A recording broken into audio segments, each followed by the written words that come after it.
La scène se rejoue, mais les acteurs n'y croient plus. 24 heures après sa démission, Sébastien Lecornu tente l'impossible, réparer ce qui n'existe plus. Le Premier ministre français démissionnaire a reçu ce mardi les deux patrons d'une droite en ruine. Laurent Wauquiez à 16h, Bruno Retailleau à 17h. Chacun dans son couloir, chacun pour soi.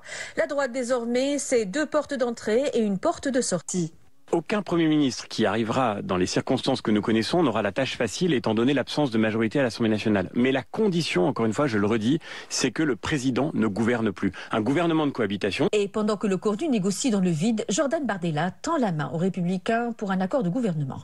Un geste qui dit tout, l'extrême droite attend son heure, tapis dans la paralysie. Le Premier ministre, lui, se veut méthodique. Deux dossiers, deux urgences, le budget et la Nouvelle-Calédonie. Mais à Matignon, c'est surtout un baroud d'honneur et une comédie d'épuisement. Mais je crois qu'il doit prendre une initiative.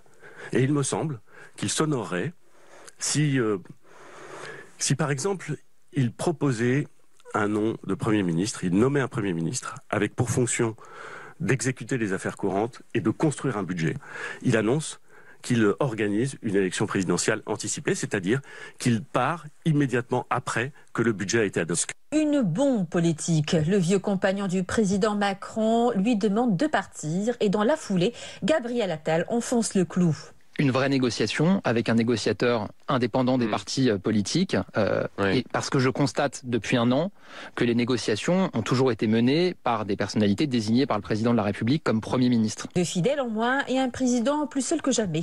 À gauche, le brouillard persiste. Deux réunions ce matin, c'est dire l'unité. La première, LFI, les écologistes sans les socialistes. Et la seconde, PS, communistes, écologistes sans les insoumis. Chacun proclame l'union, chacun la réinvente.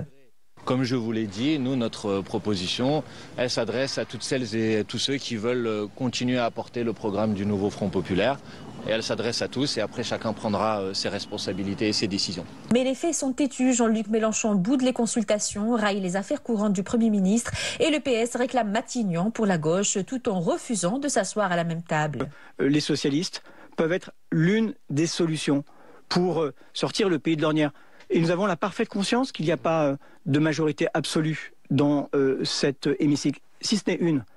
La majorité absolue des députés qui ont été élus dans le cadre du Front républicain. Au milieu, Lecornu fait semblant d'y croire. Son entourage parle d'un sursaut de responsabilité, autant dire un vœu pieux, car tout ramène désormais à l'Élysée. Macron a lancé un compte à rebours de 48 heures, promettant de prendre ses responsabilités.